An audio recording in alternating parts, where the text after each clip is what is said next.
Bienvenidos al proyecto Formación de Líderes en Educación para la Vida, con el profesor Bonilla. Buenos días para todos y para todas. Aquí está hablando el profesor José Bonilla, autor del proyecto Formación de Líderes en Educación para la Vida.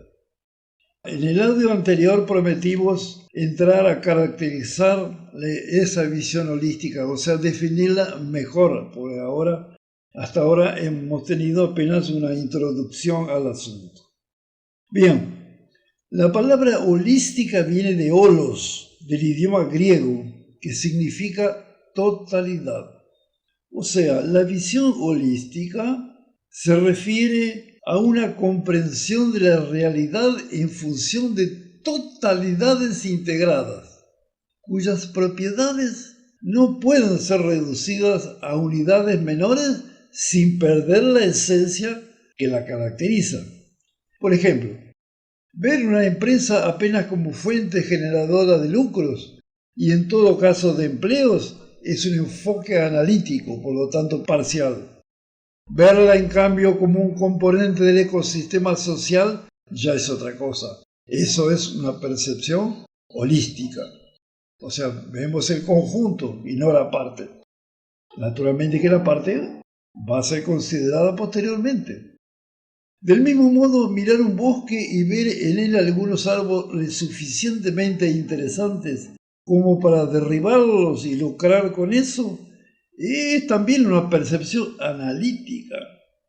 Por otro lado, mirar el bosque como un sistema ecológico equilibrado, integrado por millones de especies, es una visión holística. El bosque es el mismo, lo que son diferentes son las visiones humanas. Desde el punto de vista histórico, el método científico moderno sustituyó la antigua inducción generalizadora idealizada por Aristóteles. A partir aproximadamente de 1650, cuando el genio de Descartes, Bacon y Galileo hubo una contribución separada pero decisiva y se consiguió levantar entre todos ellos, aunque independientemente, un nuevo edificio epistemológico conocido como inducción experimental, que es la base actual de la ciencia. Esta nueva metodología transformó la inducción generalizada del sabio griego en apenas hipótesis provisoria, agregando a continuación varios pasos relativos a la prueba de esta hipótesis a través de la planificación y ejecución de experimentos, así como un análisis final y conclusiones acerca de los datos obtenidos, lo que se ha hecho hoy en día a través de métodos estadísticos, más o menos sofisticados según el caso. El método científico así desarrollado se caracteriza por ser analítico, reduccionista, mecanicista y enteramente apoyado en la lógica formal. Realmente este método fue y continúa siendo extraordinariamente fecundo, proporcionando muchísimos conocimientos nuevos y posibilitando así el gran progreso material ocurrido en los últimos 200 años. Los siglos XVIII y XIX marcaron la época de esplendor del método científico tradicional, cuyo uso se extendió a todas las disciplinas. Nombres como Newton, Lavoisier o Darwin hicieron contribuciones notables.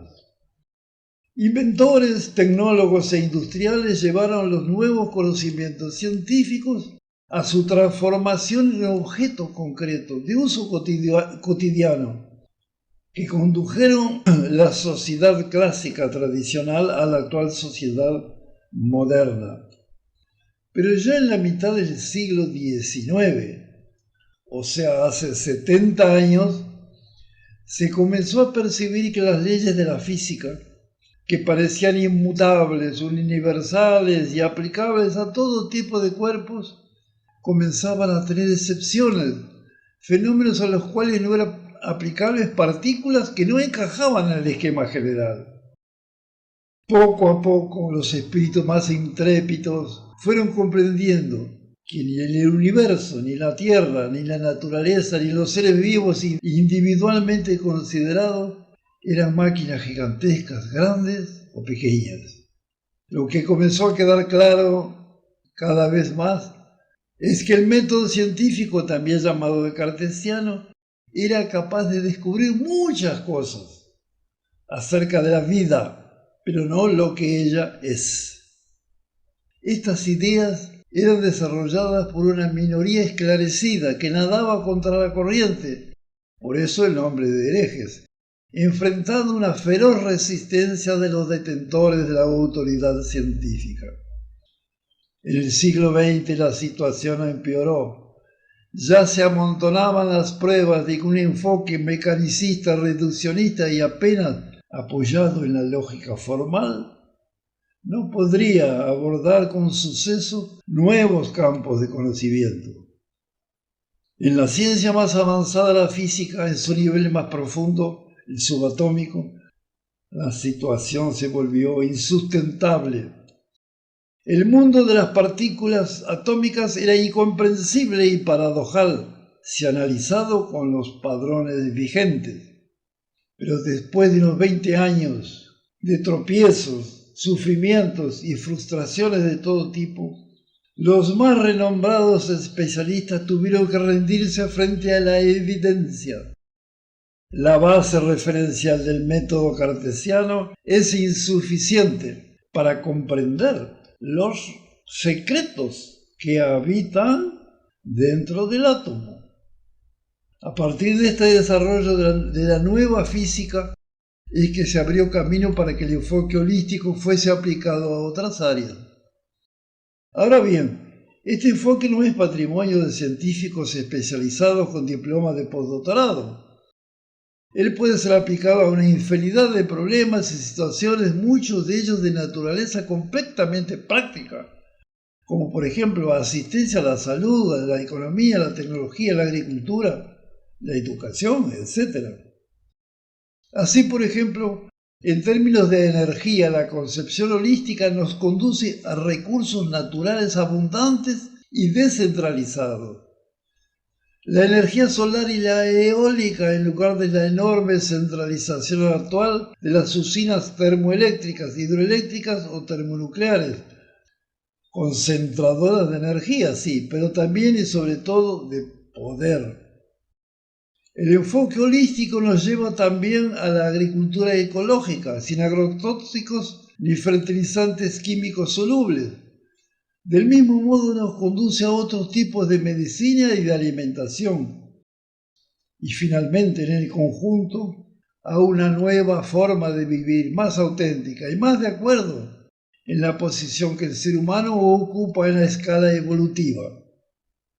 Es necesario subrayar que este enfoque implica, antes de todo, en una nueva percepción de las cosas, una nueva forma de pensar, de sentir y de actuar. Este enfoque considera el hombre como una unidad, cada uno, como un holon, que es una palabra nueva, por lo tanto como una totalidad, como una unidad. Y bien sabemos que en esa unidad existen varios niveles: físico, mental, afectivo y espiritual. Esto significa dos cosas.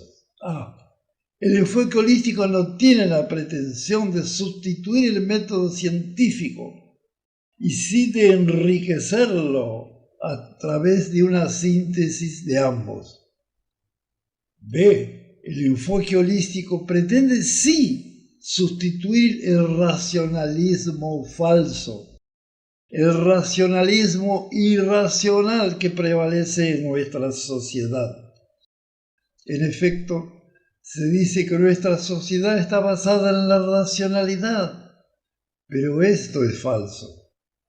Para hablar con precisión, podemos decir que esta sociedad está gobernada por la macro irracionalidad salpicada de islas de micro racionalidad. Por ejemplo, el método para fabricar un cierto producto industrial puede ser considerado racional en lo que tiene que ver con el aprovechamiento óptimo de las materias primas, de la mano de obra disponibles. Eso sería una buena demostración de micro-racionalidad. ¿Y dónde estaría la macro-irracionalidad? Si fuera el caso, lo cual es muy común, en la posible devastación y destrucción que pueden acompañar y hacen con frecuencia aquel método racional. También puede ser encontrada en el uso del producto, muchas veces superfluo, innecesario o hasta dañino para la humanidad.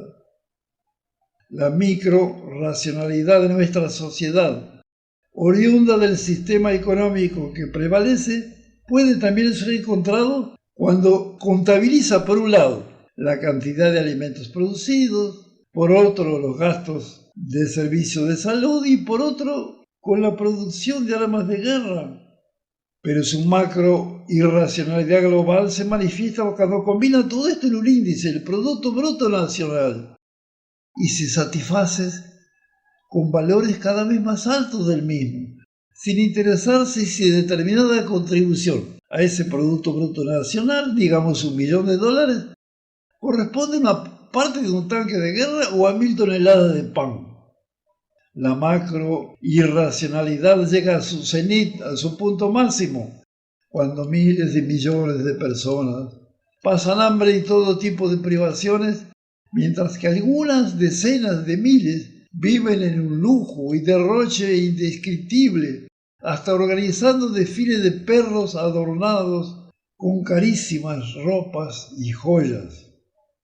Lo que el enfoque holístico procura es la racionalidad integral, la cual para poder mostrarse en toda su plenitud precisa de otros niveles del olón humano, especialmente del afectivo y del espiritual. El enfoque holístico no se satisface apenas con saber cómo se hacen las cosas, que generalmente se hace para lucrar más. Su preocupación mayor es con por qué hacer, para quién hacer. Una vez que estas preguntas sean respondidas, nos llevará con seguridad a otras respuestas diferentes de las que hoy prevalecen. Y esas respuestas, por ejemplo, son alimentación más natural, tecnología socialmente apropiada, agricultura ecológica, paz entre los pueblos, solidaridad entre las personas, trabajos creativos y cosas de ese tipo.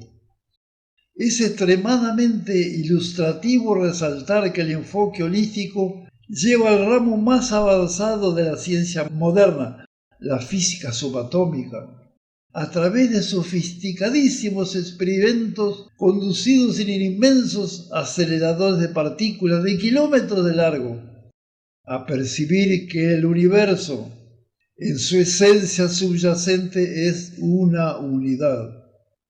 Esto, hace milenios, ya lo sabían los místicos auténticos. O sea, los caminos propios de la ciencia más avanzada y de la espiritualidad tradicional, diferente de religiosidad, aunque de naturaleza diferente, se muestran más y más convergentes y en la actualidad casi ya se tocan. Por esto, los físicos atómicos, principalmente los mayores como Einstein y Bohr, comprendieron claramente la necesidad de aplicarse al estudio del misticismo genuino. Incluso si analizamos con atención los evangelios, se percibe en ellos un gran paralelismo con el enfoque holístico, tanto que nos atrevemos a sugerir que si el Maestro Jesús el Cristo volviese a la tierra en cuerpo físico en los días actuales y nos dirigiese sus inmortales parábolas o un nuevo sermón de la montaña, él lo haría en lenguaje moderno, lo haría en términos holísticos. El enfoque holístico nos lleva a una nueva visión del mundo y como consecuencia a una nueva visión de nosotros mismos. O sea, a través de una comprensión más ajustada de la realidad, el hombre llega a la conclusión del objetivo fundamental de su vida, es transformarse en un canal de energía cósmica, en un obrero o un operador de aquellas energías. El nuevo enfoque tiene como ideal armonizar lo terreno con lo cósmico, equilibrando los aspectos físicos, mentales, afectivos y espirituales existentes en el hombre y en sus relaciones con la naturaleza y el ambiente a su alrededor. Se trata, pues, de una nueva forma de ver, de ser, de sentir y de comprender las cosas. Bien, dejamos aquí este audio y vamos a presentar en el próximo aspectos más prácticos, o sea, la visión holística y su relación con aspectos prácticos. Bien, agradezco a todos y a todas ustedes que han estado siguiendo estos audios. Su presencia, eso me da mucha fuerza anímica para poder continuar. Tenemos muchos audios por el futuro y bueno, simplemente quiero despedirme de todos ustedes con un gran abrazo y muchas felicidades para todos y para todas.